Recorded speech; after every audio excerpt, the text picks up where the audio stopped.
안녕하세요. 책 읽어주는 여자 홍킨이에요. 지금 읽어드리고 싶은 책은 한번 읽어드린 적이 있는데 또 생각나서 갖고 왔습니다. 제목이 13살부터 시작하는 철학 사고 수업.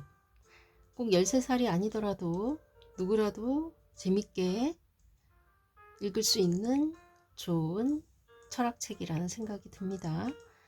네, 제가 이 책 앞부분 조금 읽어드릴게요.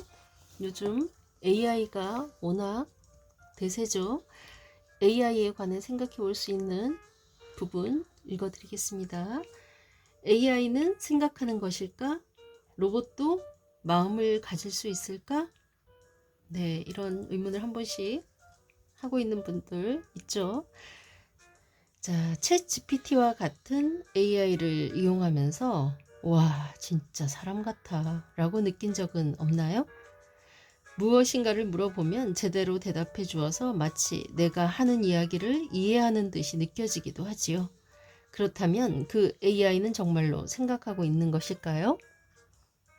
애초에 생각한다는 것은 무엇을 뜻하는 것일까요?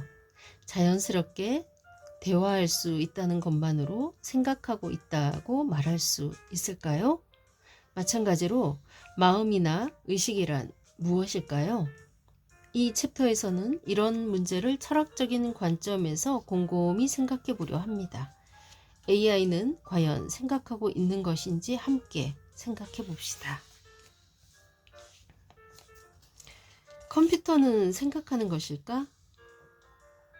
AI와 대화를 나누면 정말로 사람과 이야기하는 것 같아 AI가 생각하고 있어 라는 생각이 들지도 모르겠습니다. 하지만 다시 한번 생각해 봅시다. 인간이 아닌 기계가 생각을 할 수 있을까요? 사실 이것은 컴퓨터가 등장하기 훨씬 전부터 수많은 철학자가 고민해온 철학적 문제입니다. 가령 컴퓨터가 등장하기 수백 년 전인 17세기 독일 철학자 라이프니츠는 이렇게 생각했습니다. 무엇인가를 생각하거나 느끼거나 깨달을 수 있는 기계가 있다고 가정하자. 그리고 그 기계 전체를 같은 비율로 확대해서 풍차 정도의 크기로 만든 다음 그 안으로 들어갔다고 가정하자. 하지만 이때 기계의 내부를 살펴봐도 눈에 비치는 것은 부분이 서로 맞물려서 움직이는 모습일 뿐 마음의 움직임에 관해서 설명하기에 충분한 것은 절대 발견할 수 없다. 아무리 훌륭한 기계라고 해도 그 속을 유심히 들여다봤을 때 보이는 것은 부품의 움직임 뿐이다. 마음이라든가 생각 같은 것은 어디에서도 발견할 수 없다. 이것이 라이프니츠의 생각이었습니다. 즉, 라이프니츠는 기계가 생각하는 것은 불가능하다고 생각했던 것이지요. 튜링 테스트. 그로부터 약 200년 뒤 제2차 세계대전이 끝날 무렵 영국에서 지금 우리가 사용하고 있는 컴퓨터의 원형이 개발되었습니다. 그 무렵에 활약했던 수학자 가운데 앨런 튜링이라는 사람이 있었습니다. 지금의 AI의 원형이 되는 컴퓨터를 만들기 위한 중요한 이론을 생각해낸 인물이지요. 그런 튜링은 다음과 같은 게임을 고안했습니다. 당신은 채팅 기능을 사용해서 옆방에 있는 X와 Y에게 질문을 합니다. X와 Y 중 한쪽은 인간이고 다른 한쪽은 컴퓨터입니다. 당신은 상대의 목소리나 생김새를 알 수 없습니다. 그저 문자 채팅으로만 대화를 해서 어느 쪽이 인간이고 어느 쪽이 컴퓨터인지 알아맞혀야 합니다. 질문은 자유입니다. 취미는? 좋아하는 음식은? 슬플 때는 뭘 해? 등 무엇을 물어보든 상관없습니다. 그리고 두 상대 모두 반드시 질문에 대답해 줍니다. 이때 컴퓨터는 당신이 인간이구나 라고 잘못 판단하도록 교묘하게 프로그래밍 되어 있습니다. 한편 인간은 자신이 인간임을 당신이 깨닫도록 최대한 노력합니다. 이 게임을 했는데 어느 쪽이 인간인지 알아맞히기 굉장히 어려웠다면 컴퓨터는 사람이 생각하는 것과 동등한 답변 능력을 갖췄다고 말할 수 있다. 즉, 이 모방 채팅 게임을 했을 때 인간과 분간할 수 있느냐 없느냐로 컴퓨터가 생각할 수 있는지 없는지를 테스트할 수 있다. 튜링은 이렇게 생각했답니다. 이 테스트는 훗날 튜링 테스트라는 이름으로 널리 알려지게 됩니다. 다른 사람이 마음을 가졌다는 것. 그렇다면 챗 GPT 같은 AI는 튜링 테스트에 합격할 수 있을까요? 실제로 500명에게 챗 GPT의 튜링 테스트를 시킨 결과 그중 54%가 챗 GPT를 인간으로 착각했다고 합니다. 다시 말해 절반 이상이 AI와 인간을 구분하지 못한 것입니다.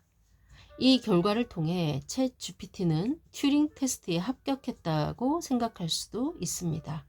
만약 그렇다면 챗 GPT는 생각한다고 말할 수 있는 셈이지요. 다만 결론을 내리기에 앞서 떠올려야 할 것이 있습니다. 앞에서 소개한 라이프니츠의 생각입니다. 설령 AI가 거의 인간처럼 이야기했다 하더라도 구조를 살펴보면 그 안에 있는 것은 부품뿐이다. 마음이나 의식이 있는 것이 아니다. 이것이 라이프니츠의 생각이었지요. 다시 말해 튜링 테스트에 합격했다고 해서 그것만으로 생각한다고는 말할 수 없다는 관점입니다. 한편 튜링은 이 의견에 다음과 같이 반론했습니다. 가령 종종 SNS에서 대화를 나누지만 직접 만난 적이 없는 상대가 있을 때 왜 그 상대가 자신과 똑같이 마음을 지니고 있다고 생각할까? 그 이유는 자신이나 다른 사람들처럼 말을 사용해 원활하게 대화를 나눌 수 있기 때문일지도 모른다. 이와 마찬가지로 눈앞에 있는 사람이 마음을 가졌다고 생각하는 이유도 자신이나 주위 사람들과 똑같이 생겼고 똑같이 말이나 행동을 할 수 있기 때문일 것이다. 생각해보면 분명히 우리는 다른 사람의 마음을 직접 볼 수 없습니다. 그 사람이 자연스럽게 말을 사용하고 생각하고 있는 것처럼 행동하니까 이 사람은 나와 마찬가지로 생각하고 있구나라고 믿는 것이지요. 그렇다면 튜링 테스트를 통과한 컴퓨터가 생각하거나 의식이 있다고 확신하는 것은 우리 주변에 있는 사람들이 나와 마찬가지로 생각하며 의식을 갖고 있다고 확신하는 것과 똑같이 자연스러운 일일 것입니다. 두 경우 모두 자신과 똑같이 말을 사용하거나 행동하는 것이 상대가 생각하고 있다거나 의식을 지니고 있다고 믿는 근거이기 때문이지요. 기능주의와 마음의 움직임. 튜링의 이런 생각은 기능주의라는 관점과 깊은 관계가 있습니다. 예를 들어 여러분이 길을 걷다가 이쪽을 향해 달려오는 자동차를 봤다고 가정해 보겠습니다. 그러면 위험하다고 느끼고 즉시 길의 가장자리로 피하겠지요. 이때 일어난 일은 다음과 같은 흐름입니다. 눈으로 자동차를 보고 입력, 위험해 라고 느껴서 몸을 움직여 피한다, 출력. 즉, 마음은 입력을 받아서 그에 대한 출력을 만들어내는 기능으로 파악할 수 있습니다. 바로 이것이 기능주의지요. 이 관점에서는 인간처럼 행동할 수 있다면, 다시 말해 말을 입력받아서 자연스러운 출력을 이끌어내는 기능이 있다면 그것이 컴퓨터이든 무엇이든 마음을 지닌 셈이 됩니다. 튜링 테스트는 바로 이 기능주의라는 사고방식이 바탕에 깔려 있는 것입니다. 중국어 방. 반면에 이와 같은 튜링 테스트의 기능주의에 반대한 철학자도 있습니다. 미국의 철학자인 존 설입니다.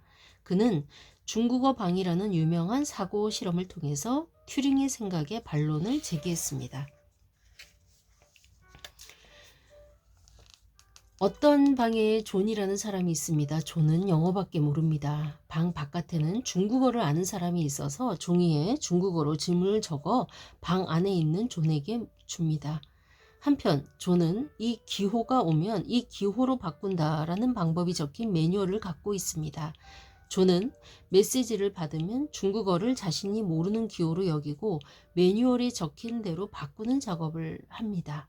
바깥에 있는 사람으로서는 중국어로 질문을 하니 중국어로 올바르게 대답해주는 존이 중국어를 이해하는 것처럼 보입니다.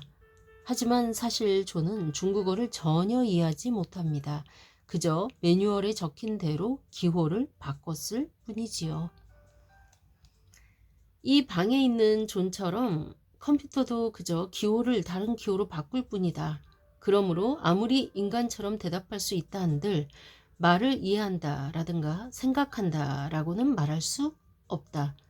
다시 말해 컴퓨터가 인간과 원활하게 말을 주고받을 수 있는 기능을 갖췄더라도 마음이 있다고 생각할 수는 없다.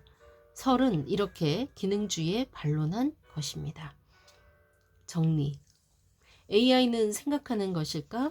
컴퓨터나 기계도 마음을 가질 수 있을까? 이 의문은 수많은 철학자를 매료시켜 왔습니다. 이 챕터에서는 이에 관한 대표적인 생각 몇 가지를 살펴봤습니다. 튜링은 인간과 분간이 안 될 만큼 자연스럽게 대화할 수 있다면 생각한다고 볼 수 있다는 생각에서 튜링 테스트를 고안했습니다. 반면에 라이프니츠와 설은 튜링과 반대로 아무리 인간처럼 행동하더라도 기계의 마음이나 의식은 없다고 생각했습니다. 특히 설은 중국어 방이라는 사고 실험을 통해 말을 원활히 주고받을 수 있는 기능을 갖췄더라도 마음이나 지성이 있다고는 말할 수 없다며 기능주의를 부정했습니다. 마음이란 무엇인가? 생각한다는 것은 무엇인가? 의식이란 무엇인가? 같은 의문은 오랫동안 수많은 철학자가 고민해온 주제입니다. 이런 문제에 관해서 생각하는 철학 분야를 심리철학이라고 하지요. AI는 생각하는 것일까? 이 의문의 답을 찾아서 지금도 활발한 토론이 계속되고 있답니다. 네, 그렇군요. 공감하며 들으셨나요?